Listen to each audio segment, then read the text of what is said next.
A ship appears on the horizon. No port flag, no smoke, no answer. The sails are full even when the wind is wrong. The crew watches it through fog and spray, and for a few seconds, every man on deck understands one thing: nobody wants to catch that ship. Nobody even wants to know what is on it. That is the real power of the Flying Dutchman. Not a monster, not a cartoon curse, a warning. A ship that shows up when sailors already feel that the sea is about to take something from them. Most people know the Flying Dutchman from movies: the cursed ship, the dead crew, the captain who cannot step on land. Pirates of the Caribbean turned that idea into a whole floating nightmare with Davy Jones and barnacles and tentacles and all the wet horror Disney could get away with. It works because it is simple. A bad man makes a deal. A curse follows him. The sea becomes a prison. But the older fear was colder than that, because real sailors did not need a squid-faced villain to be scared. They had storms that smashed ships to pieces. They had reefs that were not on the chart. They had disease below deck. They had weeks with no news. They had men vanish in the night, and nobody ever found a body. The truth was not neat. The truth did not explain itself. So when sailors talked about the Flying Dutchman, they were not only telling a ghost story. They were trying to describe the kind of terror that comes when a ship disappears, and the ocean gives back nothing. The legend usually starts near the Cape of Good Hope. That means the southern tip of Africa, not a random spooky place. A real brutal place on the old sailing routes. A ship sailing from Europe to Asia had to get around that cape before it could cross the Indian Ocean toward places such as Batavia. Batavia is modern Jakarta. For the Dutch East India Company, this route was money, spice, silk, porcelain, tea, cargo, worth fortunes. But the route was also a machine for killing crews. Imagine leaving Amsterdam in the 1600s or 1700s. You sail south down the Atlantic. You cross the equator. Heat starts cooking the lower deck. Water turns foul in barrels. Food gets hard and rotten. Men get fever. Gums bleed from scurvy. Rats move through the hold. Then, after weeks of that, you reach the Cape of Good Hope and the weather changes fast. Hard wind, heavy sea, current against you. Rock coast somewhere beyond the spray. No rescue station, no helicopter, no satellite, no radio. Just canvas wood rope. And men who have already been awake too long. That is where the Flying Dutchman belongs. Not in fairyland. In that strip of ocean where profit forced ships into danger over and over again. In the most famous version, the captain is a Dutchman named Decken. In some tellings, he is named Hendrik. In some, he is just the captain. He is trying to round the cape in a violent storm. His crew begs him to turn back. He refuses. Some versions say he curses God. Some say he swears he will keep sailing until Judgment Day. Then the punishment arrives. His ship can never reach harbor. It can never rest. It can only sail forever. If another crew sees it, the sight means disaster is coming. That is the fantasy version. It is dramatic. It has a clear sin and a clear punishment. It gives the sea a courtroom and the captain a sentence. That is why it survived. People remember a proud captain who pushed too far. People remember a ship condemned to sail forever. But now put that story back on a real deck. A captain really could push too far. A company really could pressure a ship to keep schedule. A rich owner really could care more about cargo than crew. A crew really could beg to avoid a storm. And a captain really could ignore them because turning back meant shame or debt or failure. You do not need magic for that. You need a man with authority and a route that punishes hesitation. This is the part people miss. The Flying Dutchman is not scary because sailors believed anything. It is scary because sailors understood too much. They knew a captain could make one bad call and kill everyone. They knew the ocean did not care. They knew nobody back home would know the true story. Maybe a ship left Holland in March. Maybe it was expected at the Cape months later. Maybe it never arrived. The families waited. The owners wrote letters. Another ship reached port and said it saw wreckage, or it heard a rumor, or it saw lights in a storm. That was enough. A ship could become a ghost before anyone found a plank from it. In the age of sail information moved at the speed of ships, that means slow, very slow. News could take months. A wreck report might be wrong. A sighting might be confused. A ship thought lost might appear later in another port. A ship thought safe might already be on the bottom. This delay created a world where rumor had room to grow. Think about it from the sailor's point of view. You are off the Cape. It is night. You are wet. You are cold. Your ship is groaning. The watch sees a shape ahead. It has masts. It seems too close. Then fog closes. The shape is gone. At dawn there is no wreck, no floating cargo, no signal, no boat, nothing. What do you call that? A mistake maybe, a mirage, maybe fear, probably. But if two men saw it and one of them dies later in a fall from the rigging, then the story changes. Now the sight was an omen. Now the ship was the Flying Dutchman. Now every man in the next port wants to hear it again. The sea made superstition useful. That sounds strange, but it is true. A superstition is often a bad explanation for a real pattern. Sailors noticed that some signs came before danger. Strange lights, sudden stillness, birds acting wrong, dead calm before weather breaks, weird shapes on the horizon. Not all of those signs meant anything, some did. The problem was that nobody had modern instruments to separate warning from coincidence. So the mind did what it always does. It connected events. A ghost ship appears, a storm follows. Therefore the ship brought the storm. A phantom is seen. A sailor falls sick.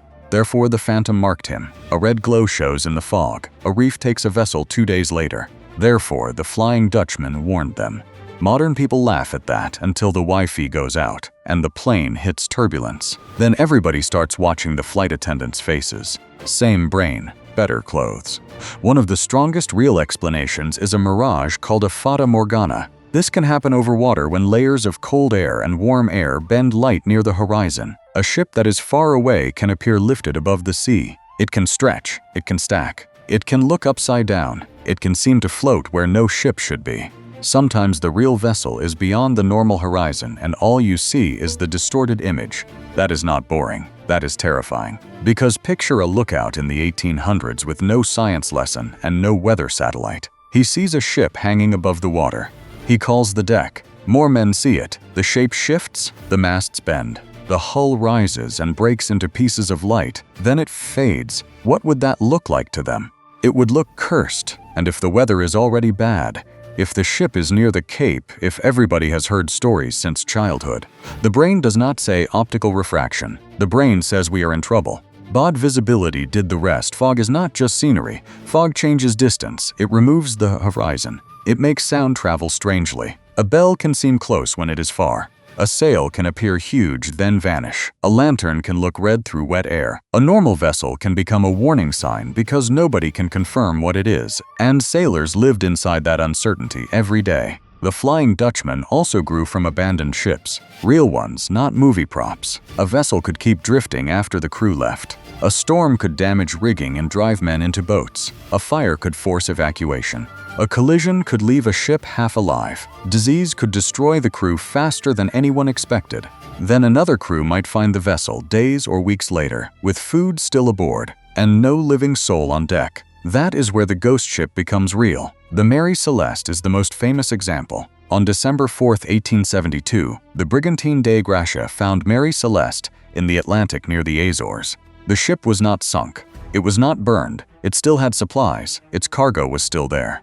But the people were gone. The lifeboat was missing. The captain, his wife, their small daughter. And the crew were never seen again. That story is not the Flying Dutchman. But it shows why the Flying Dutchman felt believable. A ship without people is wrong in a deep practical way. Ships need hands. Wheels need hands. Pumps need hands. Sails need hands. When a vessel keeps moving without them, the human mind wants a story fast. A ghost is one answer, panic is another. A mistaken evacuation is another. A sudden fear of explosion is another. Bad judgment is another. The ocean does not always leave enough evidence to choose. This is where the myth gets its teeth. On land, a disaster leaves tracks, burn marks, witnesses. Broken doors dot bodies. On the open sea, the evidence sinks, wood drifts away. Blood washes off, a logbook gets wet, a boat disappears beyond the swell. By the time another ship arrives, the scene has already been edited by water and wind. That is why the Flying Dutchman is not just a spooky ship. It is a missing report with sails.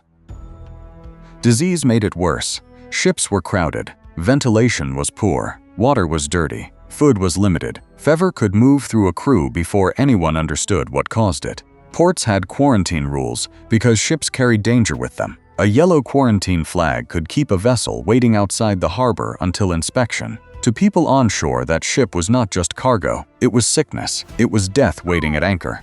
Now imagine seeing a strange vessel offshore after a rumor of fever. Nobody wants to board it. Nobody wants to touch its ropes. Nobody wants to bring it into port. So stories fill the distance. The ship becomes cursed because curse is easier to say than cholera. Curse is easier to say than typhus. Curse is easier to say than a captain hiding sick men because cargo must be delivered. This is why sea legends often mix death and bureaucracy in a strange way. A ship can be doomed because of God, or because of disease, or because the port refuses entry, or because the owner is waiting for papers. For sailors stuck outside land, all of that can feel the same. You can see the harbor. You cannot enter, you are alive, but not accepted by the living. That is basically the Flying Dutchman without magic. A vessel that can see land but never reach it. A crew that wants rest but never gets it. A captain locked into the route forever. That hits hard because every sailor understood the fear of being almost safe. There is another real ingredient: port gossip. Ports were the internet of the old sea world, loud, messy, half true, and full of men who wanted free drinks. A ship comes into Cape Town or London or Amsterdam. A sailor says he saw a phantom near the Cape. Another sailor says his uncle saw the same thing. A third man adds red light. A fourth adds dead men on deck. By the end of the week, the story has a captain. By the end of the year, the captain has a name. By the end of the century, the name has a curse. That does not mean the sailors were stupid. It means oral stories behave that way, especially in dangerous jobs: fishermen on miners, soldiers, truckers on winter roads. Every group that faces danger develops stories that carry warnings. The details change, but the warning stays. Do not ignore the weather. Do not mock the sea. Do not trust the horizon. Do not follow a bad captain into a storm. That is the real lesson under the Flying Dutchman. The legend was strong enough that educated people repeated it too. It was not only tavern talk. The story appears in printed accounts by the late 1700s. It spreads through poems, drautable writing, thinkings, and later film. Each new version cleans it up and makes it more dramatic. The cursed captain becomes more proud. The ship becomes more impossible. The moral becomes sharper. That is normal. Art trims the mess. Reality is too ugly and unfinished. The movie version gives us a captain with a face. The old sea version gives us a shape in bad weather. The movie gives us a curse you can understand in 2 minutes. The real version gives us 100 small causes: mirage.fog, fear, disease.bade, charts, greedy owners, drunk witnesses, missing ships, news, and sailors who had to keep working after seeing things they could not explain. Honestly, the real version is worse, because if Davy Jones is real, you at least know who is hunting you. If a curse is real, there is a rule. Break the curse and maybe you survive. But the real sea does not offer rules that clean. It can kill a careful crew and spare a fool. It can turn a normal shadow into panic. It can take a ship full of people and leave one broken spar on a beach months later. That is the horror. The Flying Dutchman was a way to put a face on that horror. Now let's walk the route where this fear made sense. A Dutch ship leaves the North Sea. It heads down past the English Channel and into the Atlantic. The crew works watches around the clock, 4 hours on, 4 hours off. Food gets worse, sleep gets worse, tempers get worse. The ship crosses into hotter water. Men go below and come back sweating. Rats chew through stores. The carpenter listens to the hull. The bosun watches the rigging. The captain watches the days. Then the ship reaches the South Atlantic and turns toward the Cape of Good Hope. The Cape is not a single neat corner on a map when you are there. It is a zone of hard wind, safety current, and violent weather. Warm water and cold water meet in that wider region. Storms can build fast. A sailing ship cannot simply press a button and move away. It has to fight with canvas and angle and muscle. If the wind is wrong, the captain has choices. He can wait, he can turn, he can risk the passage. Every choice costs something. Waiting costs food and water. Turning costs time and reputation. Risking the passage can cost lives. Now add pressure from the company. The cargo has to move, the ship has to arrive, the captain has to prove himself. A weak captain can lose command. A delayed voyage can ruin money. So the same route that makes sailors afraid also makes officers stubborn. That is why the Decken story works. A captain yelling into a storm is not unbelievable. A captain risking lives for pride is not unbelievable. A crew trapped under his decision is not unbelievable. The curse is the fiction. The situation is real. And if the ship vanished after that, if no one knew exactly what happened, the myth almost writes itself. There is also a psychological trick here. Sailors knew that ships often looked strange at a distance. But fear chooses the most memorable explanation. Nobody tells a great story about a normal brig seen through haze. Everybody tells a story about a dead ship glowing red before disaster. That red glow matters. Many reported ghost ship stories mention unnatural light. But red light at sea can come from ordinary sources made strange by atmosphere, sunset through mist, lanterns blurred by fog buffets on a distant vessel, St. Elmo's fire on rigging, lightning beyond clouds. Human eyes are not perfect instruments. At sea in darkness they are even worse. The mind fills gaps. It has to. If you are on watch and you misread the horizon, you might die. So the brain would rather overreact than ignore danger. That survival instinct creates ghosts from bad data. This does not make the story weaker. It makes it more human. Because the sailor who saw the Dutchman may have seen something. Not nothing. Something real enough to scare him. A sail distorted by air. A drifting wreck. A ship with fever aboard. A stranger refusing signals. A vessel running dark because it was smuggling. A lantern far away. A cloud edge shaped wrong. Then the story took that real object and gave it a name. The name gave sailors control. They could say it. They could warn others. They could fit the experience into the old map of fear. There is a reason the Flying Dutchman is usually seen from far away. Up close, the mystery dies. Up close, you see a damaged merchant ship, a fishing vessel, wreck, day, trick of light. A frightened crew. Distant protects the legend. The horizon is the perfect place for a ghost, because it is the border between what you can check and what you have to imagine. That is also why the ship is always moving. It never comes into harbor. It never lets anyone inspect the deck. It never gives a full answer. A ghost ship that docks becomes a police report. A ghost ship on the horizon remains a legend. Popular culture understands that. Pirates of the Caribbean does not make the Dutchman frightening by parking it quietly at a pier. The ship rises. The piers vanishes attacks from impossible angles. The camera treats it as a thing that belongs beyond normal rules. That is fun. But the old myth had the same basic move with no special effects. A shape appears in weather. The crew cannot explain it, then it is gone. The difference is that Hollywood gives the audience proof. Sailors had no proof. They had memory. And memory under stress is not clean. We also need to talk about Davy Jones because modern audiences connect him to the Flying Dutchman. In old sailor language, Davy Jones was not just a pirate villain. Davy Jones' locker meant the bottom of the sea, the grave of sailors who drowned and never came home. That phrase mattered because it shows how sailors turned death at sea into a place. Not just dead, sent down, locked it away, removed from the world of the living. That is the same emotional job the Flying Dutchman does. It gives a place and a shape to a death that leaves no funeral. Most families on land could bury someone. Sailor families often could not. A husband left port. A son joined a crew. A brother crossed the ocean. Then maybe nothing, no coffin, no last words, no confirmed time. Just absence. The Flying Dutchman lives inside that absence. A ghost ship is a ship that refuses to finish dying. That line is the whole thing. It sails because people never got closure. It appears because somebody still wants the missing ship to be visible. It warns disaster because disaster was already the main language of the sea. By the 19th century, the Flying Dutchman had become famous enough that people wrote it into art and music. Richard Wagner used the legend for his opera, The Flying Dutchman, in 1843. That version helped lock in the romantic idea of a cursed captain who needs redemption. That is powerful theater. But theater is not the same as the deck of a real ship in bad weather.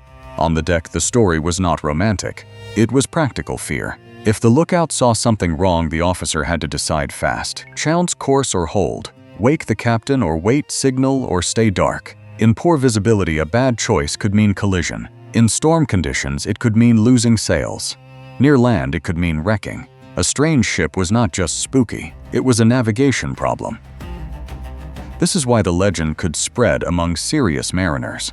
Even if a man did not believe in ghosts, he believed in bad omens, because omens were sometimes just pattern recognition wearing old clothes. Still, we have to be strict. There is no solid proof that a supernatural Flying Dutchman exists. There is no verified cursed ship doomed by God to circle the oceans forever. What we have is folklore.printed versions, alleged sightings.sessa superstition, and real maritime conditions that explain why the story felt true. That matters because the cheap version of the topic says, what if it was real? The better question is, why did so many sailors find it believable? The answer is simple and ugly. Because the sea already behaved like a haunted place. Ships vanished, men drowned. Storms erased evidence. Fever turned crews into cargo. Wrecks drifted with no hands on the wheel. Fog made distance lie. Mirages lifted ships into the sky. Ports repeated rumors until rumor became history. And every voyage carried enough risk that one strange sight could become the thing men remembered before everything went wrong. Here is a realistic scenario. A merchant brig is sailing near the Cape in the late 1700s. The night watch sees a vessel ahead to port. The sea is rough. Rain comes in sheets. A red lantern swings through fog. The strange ship seems to move against the wind. Then the topsails appear too high. The hull seems lifted. The officer calls for another man. Both see it. Then a squall hits. The ship loses sight of the object. By morning, the storm has damaged the mainmast and one sailor is missing. What happened? Maybe a real vessel passed at distance. Maybe a mirage lifted it. Maybe the lantern belonged to their own reflection on wet glass. Maybe the missing sailor slipped while reefing sail. Those explanations can all be true without connecting to each other. But when the ship reaches port, the story becomes cleaner. We saw the Flying Dutchman, then the storm took Jack. That version travels better. It has a beginning, it has a sign, it has a death, it has a name. That is how folklore survives. Not because every detail is false, because it organizes fear better than facts do. And there were plenty of facts to be afraid of. Old sailing ships were dangerous workplaces. Men climbed wet rigging in darkness. Burkles and lines could crush fingers. Loose cargo could break legs. A fall from the yard could kill. A wave over deck could sweep a man away before anyone threw a line. Infection could start from a small wound. Drinking water could turn bad. Fire could spread through tar and rope. A leak could become a fight for every pump stroke. So when we talk about sailor superstition, we should not treat it like childish nonsense. Superstition was part warning system, part stress relief, part religion, part workplace culture. It gave men words for danger before science could give them instruments.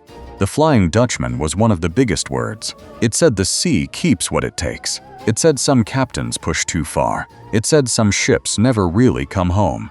It said do not trust the horizon when the weather turns strange.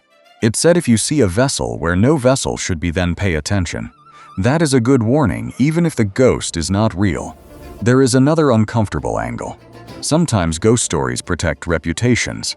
If a ship disappears because the captain was reckless, that is a human failure. If it disappears because the Dutchman appeared, that becomes fate. If a company overloaded a vessel, that is greed. If the sea cursed it, that becomes legend. If disease killed men below deck, that is filth and neglect.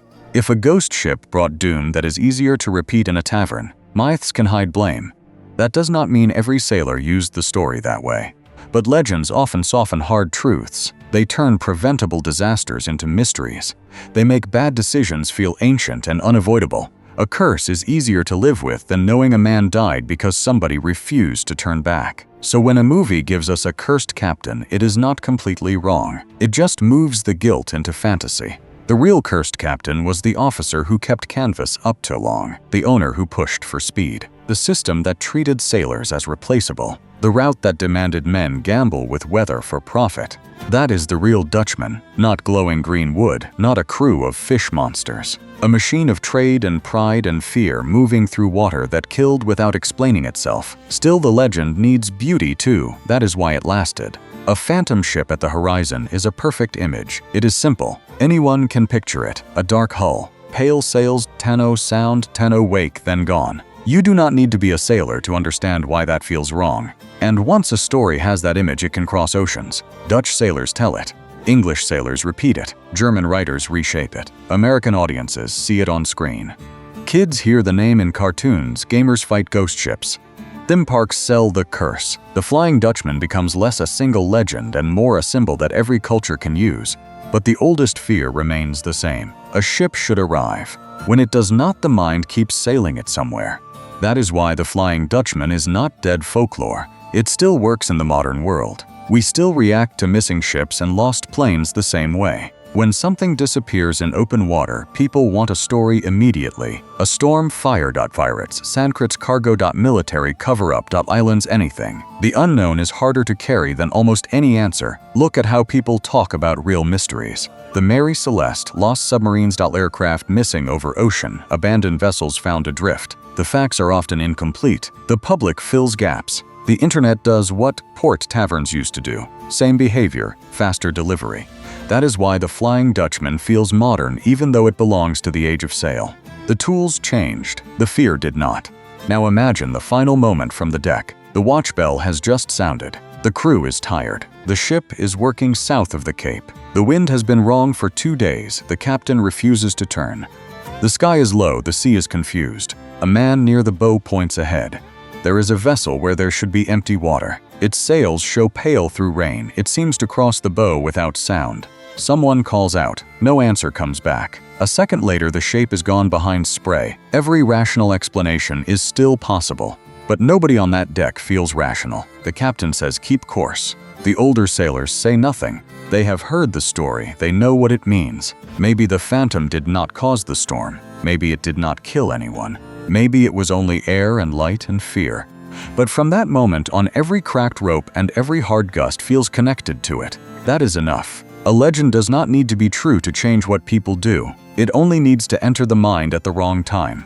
So was the Flying Dutchman real? Not as a cursed ship doomed to sail forever. There is no proof of that. But as a sailor terror, it was absolutely real. Real in the way men watched the horizon. Real in the way a crew whispered after a strange sight. Real in the way missing ships became stories because nobody could investigate the deep. Real in the way the sea forced people to invent language for fear. The Flying Dutchman was not just a ghost story. It was a survival story told by men who knew the ocean could erase them. It was a warning about pride, bog weather, bog captains, bog visibility, bog luck. And the terrible silence after a ship fails to come home. The movie curse is fun. The real curse was simpler. You leave port, you sail beyond help. Something goes wrong. Nobody knows exactly what happened. Then years later, someone sees a shape in the fog and gives your ship a second life as a warning. That is why sailors feared the Flying Dutchman. Not because they were waiting for a monster, because every man at sea knew his own ship could become the next story.